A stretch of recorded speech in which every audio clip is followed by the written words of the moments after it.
BBC is a British public service broadcaster. The broadcaster was founded on October 18, 1922 as British Broadcasting Company and on January 1, 1927 as British Broadcasting Corporation, and was founded by the HM government, and to this very day the broadcaster is still alive and healthy. So, how did it become so popular? Let's find out. The birth of British broadcasting from 1920 to 1922. Britain's first live public broadcast was made from the factory of Macaroni Company in Chelmsford in June 1920. It was sponsored by the Daily Mail's Alfred Harmsworth, 1st Viscount Northcliffe, and featured the famous Australian soprano Dame Nellie Melba. The Melba broadcast caught the people's imagination and marked a turning point in the British public's attitude to radio. However, this public enthusiasm was not shared in official circles where such broadcasts were held to interfere with important military and civil communications. By late 1920, the pressure from these quarters and uneasiness among the staff of the licensing authority, the General Post Office, GPO for short, was sufficient to lead a ban on further Chelmsford broadcasts. But by 1922, the GPO had received nearly 100 broadcast license requests and moved to re-sign its ban in the wake of a petition by 63 wireless societies with over 30,000 members.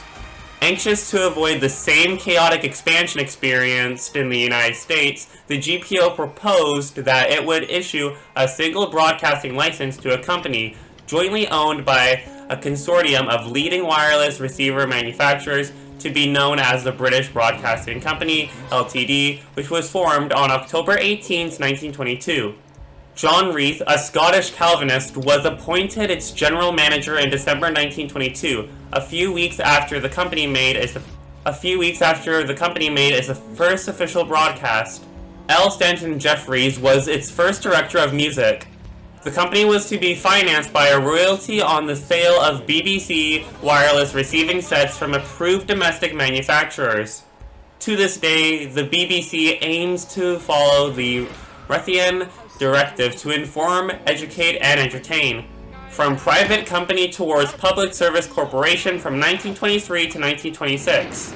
The financial arrangement soon proved inadequate. Set sales were disappointing as amateurs made their own receivers and listeners bought rival unlicensed sets.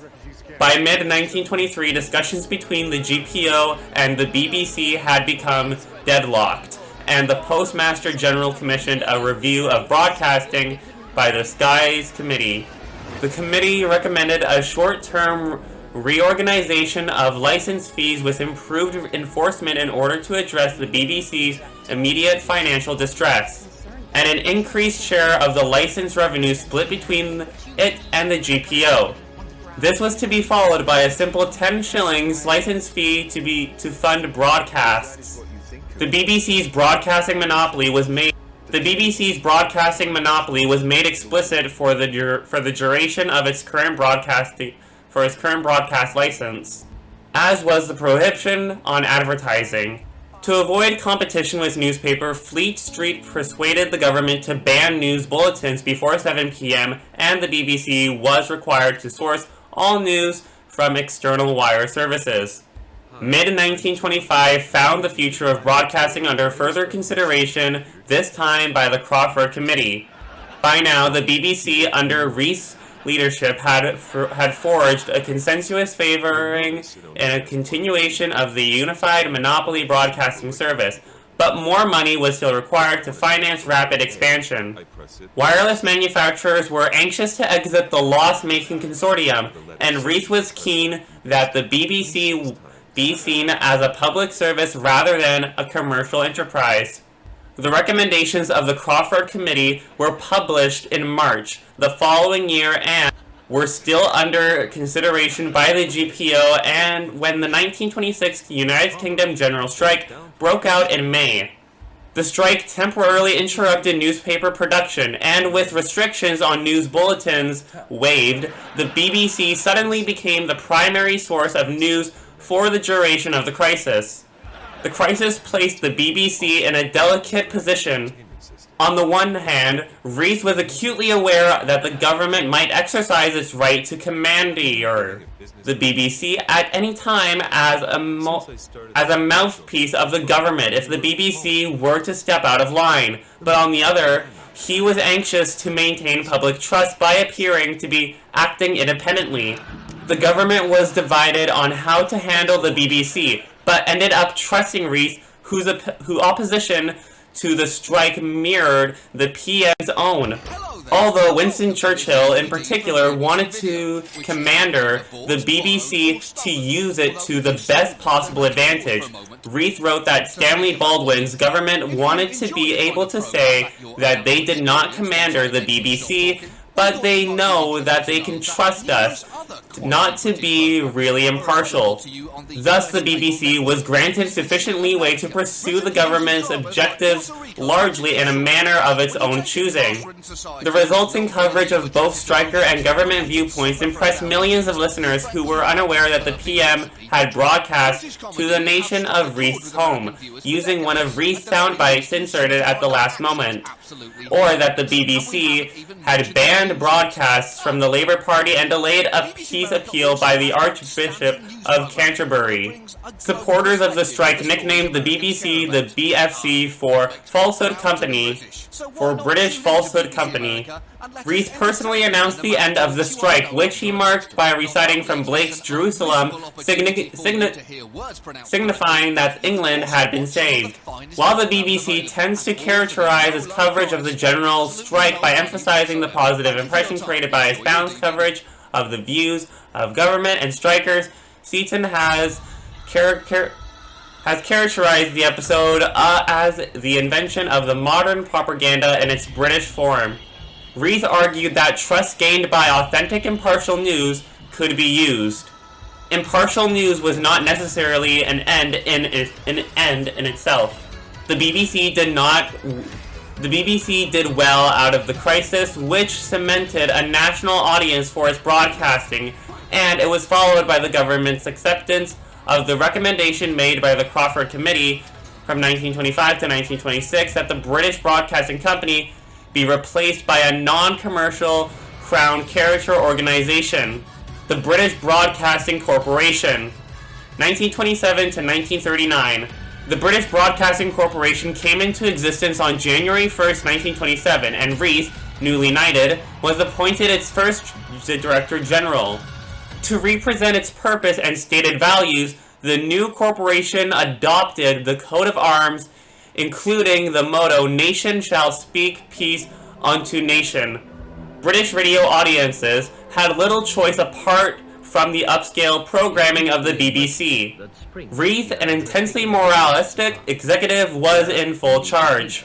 His goal was to broadcast all that is best in every department of human knowledge, endeavor, and achievement. The preservation of a high moral tone is obviously of paramount importance. Reith succeeded in building a high wall against an American-style free-for-all in radio in which the goal was to attract the largest audiences and thereby secure the greatest advertising revenue. There was no paid advertising on the BBC. All the revenue came from a tax on receiving sets. Highbrow audiences, however, greatly enjoyed it. At a time when American, Australian, and Canadian stations were drawing huge audiences cheering for their local teams with the broadcast of baseball, rugby, and hockey, the BBC emphasized service for a national rather than a regional audience. Boat races were well covered along with tennis and horse racing, but the BBC was reluctant to spend its severely limited airtime on long football or cricket games, regardless of their popularity. John Reith and the BBC, with support from the Crown, determined the universal needs of the people of Britain and broadcast content according to these perceived standards. Reith effectively censored anything that he felt would be harmful, directly or indirectly. While recounting his time with the BBC in 1935, Raymond Postgate claims that BBC broadcasters were made to submit a draft of their potential broadcast for approval. It was expected that they tailor their content to accommodate the modest church-going elderly or a member of the clergy. Until 1928, entertainers broadcasting on the BBC, both singers and talkers, were expected to avoid biblical quotations, clerical impersonations, and references to drink or prohibition in the United States, vulgar and doubtful manner, and political allusions. The BBC excluded popular foreign music and musicians from its broadcasts, while promoting British alternatives. On March 5, 1928, Stanley Baldwin, the Prime Minister, maintained the censorship of editorial opinions on public policy, but allowed the BBC to address matters of religious, political, or industrial controversy. The resulting political talk series, designed to inform England on political issues, were criticized by members of the Parliament, including Winston Churchill, David Lloyd George, and Sir Austen Chamberlain.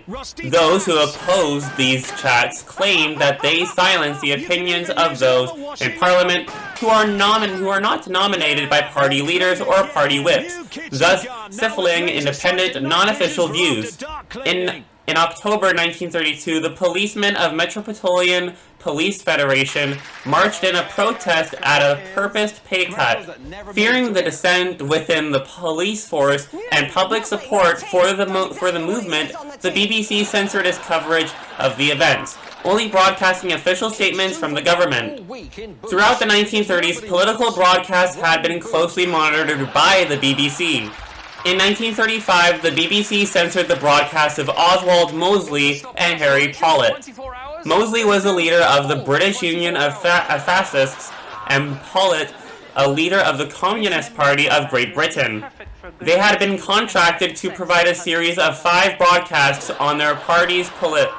The BBC, in conjunction with the Foreign Office of Britain, first suspended this series and ultimately cancelled it without the notice of the public. Less radical politicians faced similar censorship. In 1938, Winston Churchill proposed a series of talks regarding British domestic and foreign politics and affairs, but was similarly censored. The censorship of political discourse by the BBC was a precursor of the total shutdown of the political debate that manifested over the BBC's wartime airwaves. The Foreign Office maintained that the public should not be aware of their role in the censorship. From 1935 to 1939, the BBC also attempted to unite the British Empire's radio waves, sending staff to Egypt, Palestine, Newfoundland, and Jamaica, India, Canada, and South Africa. Reith personally visited South Africa, lobbying for state-run radio programmees, which was accepted by South African Parliament in 1936. A similar programmee was adopted in Canada.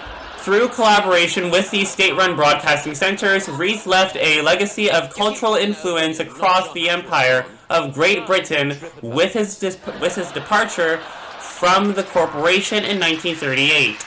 Experimental television broadcasts were started in 1929, using an electrical mechanical 30-line system developed by John Logie Bard.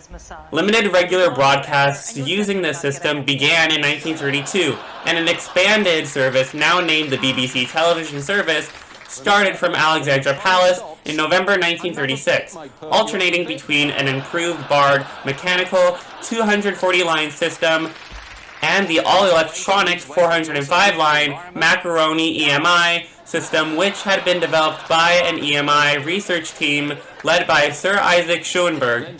The superiority of the electronic system saw the mechanical system dropped early the following year, with the Macaroni EMI system the first fully electronic television system in the world to be used in regular broadcasting. BBC versus other media.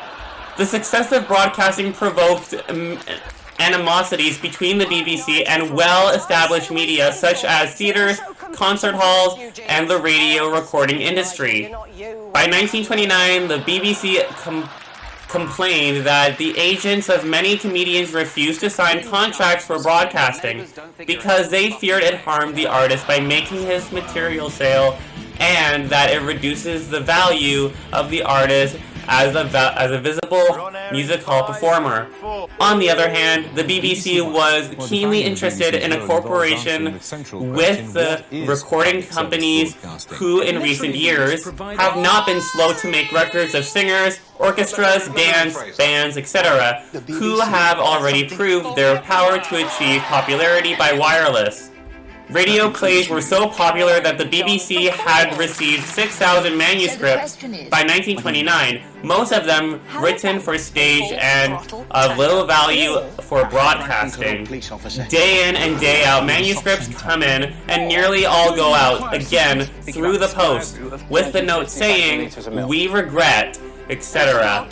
In the 1930s, music broadcasts also enjoyed great popularity. For example, the friendly and wide-ranging BBC theatre organ broadcast at St. George's Hall, London by Reginald Fort, who held the official role of the BBC staff theatre organist from 1936 to 1938. Second World War. Television broadcasting was suspended from September 1st, 1939 to June 7th, 1946, during World War II, and it was left to BBC radio broadcasters, such as Reginald Fort, to keep the nation's spirits up. The BBC moved most of its radio operations out of London, initially to Bristol, and then to Bedford. Concerts were broadcast from the Bedford Corn Exchange. The Trinity Chapel in St. Paul's Church, Bedford, was the studio for the daily service from 1941 to 1945, and in the darkest days of the war in 1941, the Archbishops of Canterbury and York came to St. Paul's to broadcast to the UK and the world on National Day of Prayer. BBC employees during the war included George Orwell, who spent 2 years with the broadcaster. During his role as Prime Minister during the war, Winston Churchill delivered 33 major wartime speeches by radio, all of which were carried by the BBC within the UK. On June 18, 1940, French General Charles de Gaulle, in exile in London as the leader of the Free French, made a speech broadcast by the BBC, urging the French people to not capitulate to the Nazis. In October 1940, Princesses Elizabeth and Margaret made their first radio broadcast for the BBC's Children's Hour, addressing other children who had been evacuated from cities.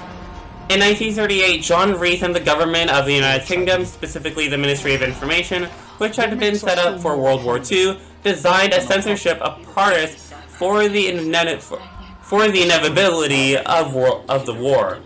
Due to the BBC's advancements in the shortwave radio technology, the corporation could broadcast across the world during the Second World War. Within Europe, the BBC European Service would gather intelligence and information regarding the current events of the war in English. Regional BBC workers, based on the regional geopolitical climate, would then further censor the material their broadcasts would cover. Nothing was to be added outside the preordained news items. For example, the BBC Polish service was heavily censored due to the fears of jeopardizing relations with the Soviet Union. Controversial topics like the contested Polish and Soviet border, the deportation of Polish citizens, the arrests of Polish Home Army members, and the Katyn massacre were not included in Polish broadcasts. American radio broadcasts were broadcast across Europe on BBC channels. This material also passed through the BBC censorship office, which surveilled the edited American coverage of British affairs. By 1940, across all BBC broadcasts, music by composers from enemy nations was censored. In total, 99 German, 38 Austrian, and 38 Italian composers were censored. You know what they say about the BBC argued that, like the Italian or German languages, listeners would be irritated by the inclusion of enemy composers. Any potential broadcaster said to have a pacifist, communist, or fascist ideologist were not allowed on the BBC's airwaves. In 1937, a MI5 security officer was given a permanent office within the organization. This officer would examine the files of potential political subversives and mark the files of those deemed a security risk to the organization, blacklisting them. This was often done on spurious grounds. Even so, the practice would continue and expand during the years of the Cold War. Later 20th century, there was a widely reported urban myth that upon resumption, the BBC television service after the war, announcer Leslie Mitchell started by saying, "As I was saying before, we were so rudely interrupted." In fact, the first person to appear when the transmission resumed was Jasmine Bligh, and the words said were, "Good afternoon, everybody. How are you? Do you remember me, Jasmine Bligh?" The European Broadcasting Union was formed on February 12, 1950 in Turquoise, with the BBC among the 23 founding broadcasting organizations. Competition to the BBC was introduced in 1955 with the commercial and independently operated television network of Independent Television, ITV for short. However, the BBC monopoly on radio services would persist until October 8, 1973, when under control of the newly renamed Independent Broadcasting Authority, IBA for short, the UK's first independent local radio station, LBC, came on air in the London area. As a result of the Pilkington Committee report of 1962, in which the BBC was praised for the quality and range of its output, and ITV was heavily criticized for not providing enough quality programming, the decision was taken to award the BBC a second television channel, BBC Two, in 1964, renaming the existing service BBC One. BBC Two used the higher resolution 625-line standard, which had been standardized across Europe. BBC Two was broadcast in color from July 1st, 1967, and was joined by the BBC One and ITV on November 15th, 1969. The 405-line VHF transmissions of BBC One and ITV were continued for compatibility with older television receivers until 1985. Starting in 1964, a series of pirate radio stations, starting with Radio Caroline, came on the air and forced the British government finally to regulate radio services to permit nationally based advertising finance services. In response, the BBC reorganized and renamed their radio channels. On September 30th, 1967, the light programming was split into Radio 1, offering continuous popular music, and Radio 2, more easy listening. The third programming became Radio 3, offering classical music and cultural programming. The home service became Radio 4, offering news and non-musical content such as quiz shows, readings, dramas, and plays. As well as the 4 national channels, a series of local BBC radio stations were established in 1967, including Radio London.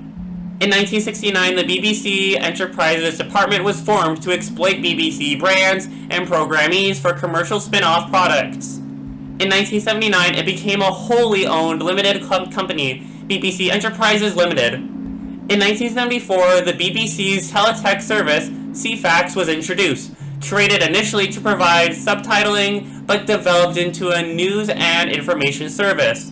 In 1978, BBC staff went on strike just before the Christmas, thus blocking out the transmission of both channels and amalgamating all 4 radio stations into one. Since the deregulation of the UK television and radio market in the 1980s, the BBC has faced increased competition from the commercial sector and the advertiser-funded public service broadcaster Channel 4, especially on satellite television, cable television, and digital television services. In the late 1980s, the BBC began a process of divestment by spinning off and selling parts of its organization. In 1988, it sold off the Hulton Press Library, a photographic archive which had been acquired from the Picture Post magazine by the BBC in 1957. The archive was sold to Brian Dutchland and is now owned by Getty Images. In 1987, the BBC decided to centralize its operations by the management team, with the radio and television divisions joining forces together for the first time. The activities of the news and currents department and coordinated jointly under the new directorate. During the 1990s, this process continued with separation of certain operational arms of the corporation into autonomous but wholly owned subsidiaries, with the aim of generating additional revenue for programming making. BBC Enterprises was reorganized and relaunched in 1995 as BBC Worldwide Limited. In 1998, BBC Studios Outside Broadcast, post-production, design, costumes, and wigs were spun off into BBC Resource Limited. The BBC Research and Development has played a major part in the development of broadcasting and recording techniques. The BBC was also responsible for the development of the NICAM stereo standard. In recent decades, a number of additional channels and radio stations have been launched. Radio 5 was launched in 1990 as a sports and educational station, but was replaced in 1994 with BBC Radio 5 Live to become a live radio station, following the success of the Radio 4 service to cover the 1991 Gulf War. The new station would be a news and sports station. In 1997, BBC News 24, a rolling news channel, launched on digital television services, and the following year, BBC Choice was launched as the third general entertainment channel from the BBC. The BBC also purchased the Parliamentary Channel, which was renamed BBC Parliament.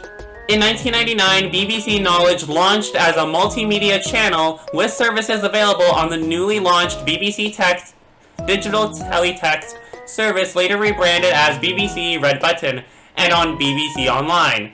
The channel had an educational aim, which was modified later on its life to offer documentaries. 2000 to 2011. In 2002, several television and radio channels were reorganized. BBC Knowledge was replaced by BBC 4 and became BBC's Arts and Documentaries channel. CBBC, which had been a programming strand as Children's BBC since 1985, was split into CBBC and CBeebies for younger children, with both new services getting a digital channel, the CBBC channel and the CBeebies channel.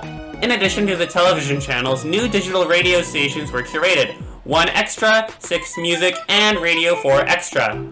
BBC 1 Extra was a sister station to Radio 1 and specialized in modern black music. BBC 6 Music specialized in alternative music genres, and BBC 7 specialized in archive, speech, and children's programming. The following few years resulted in repositioning some channels to conform to a larger brand. In 2003, BBC Choice was replaced by BBC 3, with programming for younger adults and shocking real-life documentaries. BBC News 24 became the BBC News Channel in 2008. And BBC Radio 7 became BBC Radio 4 Extra in 2011, with new programmees to supplement those broadcasts on Radio 4. In 2008, another channel was launched, BBC Alba, a Scottish Gaelic service. During this decade, the corporation began to sell off a number of its operational divisions to private owners. BBC Broadcast was spun off as a separate company in 2002, and in 2005 it was sold to Australian-based Mercury Capital Alliance Group and Mercury Group Limited and rebranded Red Bee Media. The BBC's IT, telephony, and broadcast technology were brought together as BBC Technology Limited in 2001, and the division was later sold to the German company Siemens IT Solutions and Services, SIS for short. SIS was subsequently acquired from Siemens by the French company Atos. Further divestments included BBC Books, sold to Random House in 2006. BBC Outside Broadcast Limited, sold in 2008 to Satellite Information Services. Costumes and Wigs, stock sold in 2008 to Angels Costumes. And BBC Magazines, sold to a media-to-media company in 2011. After the sales of OBS and Costumes, the remainder of BBC Resources was reorganized as BBC Studios and Post-Production, which continues today as a wholly owned subsidiary of the BBC. The 2004 Houghton inquiry and the subsequent report raised questions about the BBC's journalistic standards and its impartiality. This led to resignations of senior management members at the time, including the then director Greg Dyke. In January 2007, the BBC released minutes of the board meeting, which led to Greg Dyke's resignation. Unlike the other departments of the BBC World Service was funded by the Foreign, Commonwealth and Development Office. The Foreign and Commonwealth Office, more commonly known as the Foreign Office or the FCO, is the British government department responsible for promoting the interests of the United Kingdom abroad. A strike in 2005 by more than 11,000 BBC workers over a proposal to cut 4,000 jobs and to privatize parts of the BBC disrupted much of the BBC's regular programming. In 2006, BBC HD launched as an experimental service and became official in December 2007. The channel broadcasts HD simulcasts of programmes on BBC One, BBC Two, BBC Three, and BBC Four, as well as repeats of some older programmes in HD.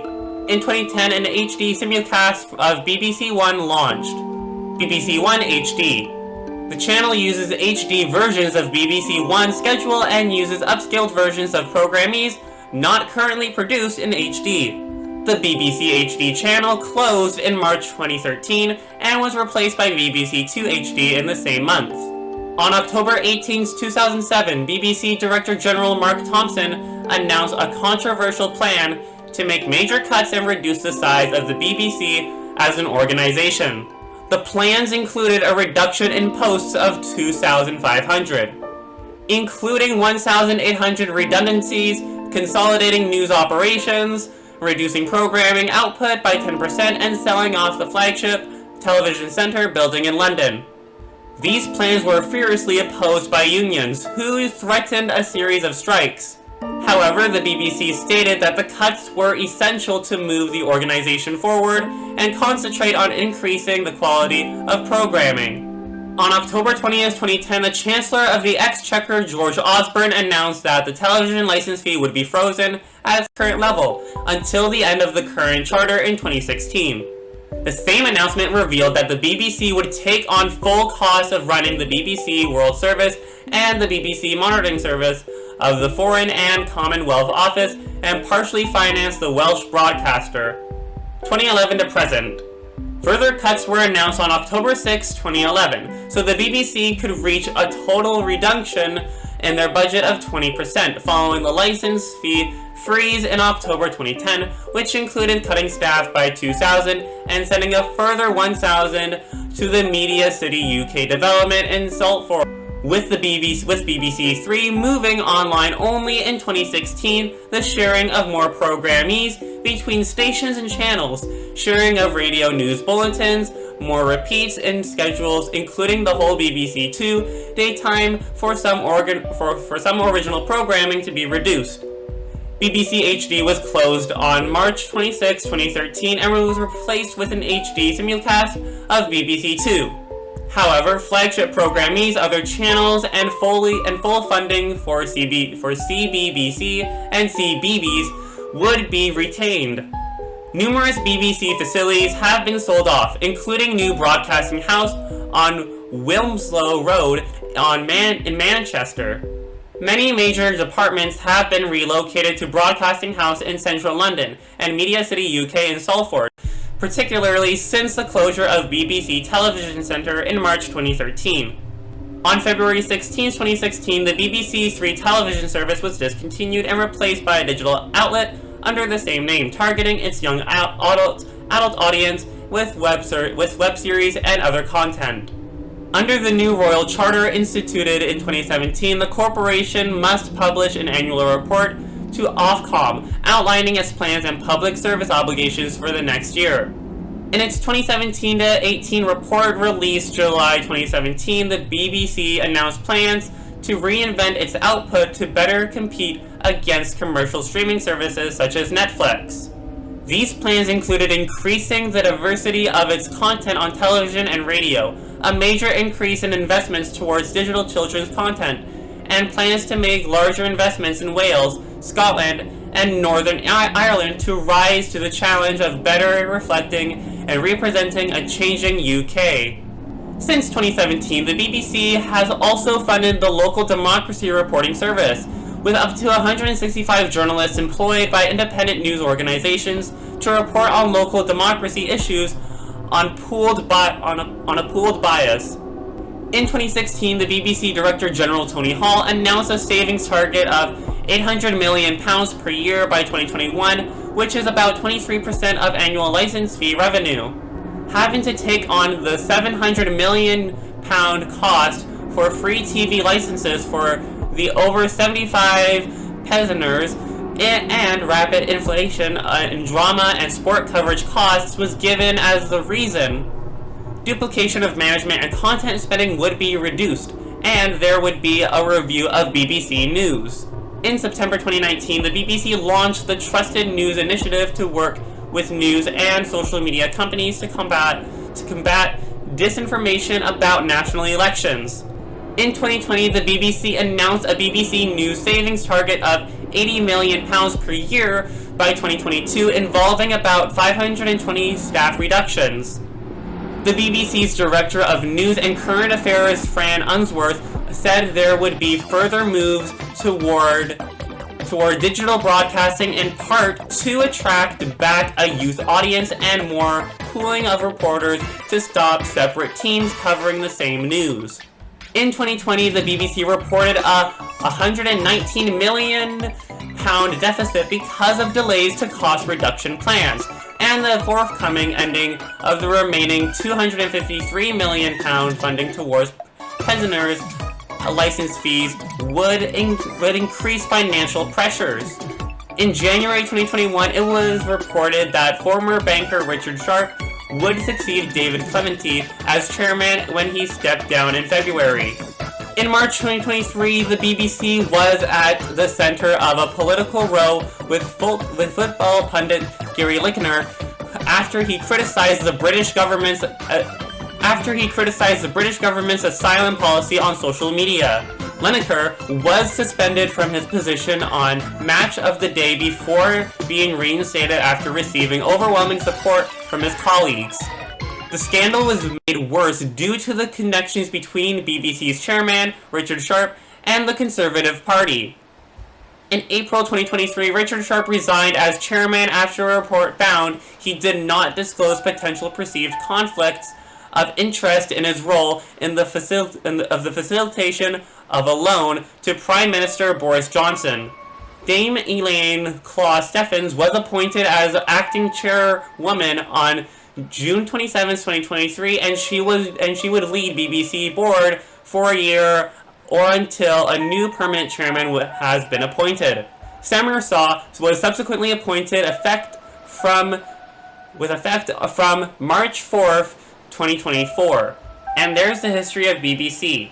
How did it become so popular? Well, with them being around since the radio ages, I say that's how they became very popular, and they were able to expand their brand internationally as well, which gave them even more popularity. But anyways, this is where I'm going to end off this video. If you guys happen to enjoy this video, please make sure to the like button, and also don't forget to subscribe to get videos every single day, and also don't forget to check out my other two channels as well, Exotic Dan Walkthroughs and Dan's Place. And if you guys would like to see the uncensored version of this, where this video will have the swearing in it, you guys can head over to Dan's Place, where you can watch the version of this same exact video as well. And until then, I will see you guys in the next one. Goodbye!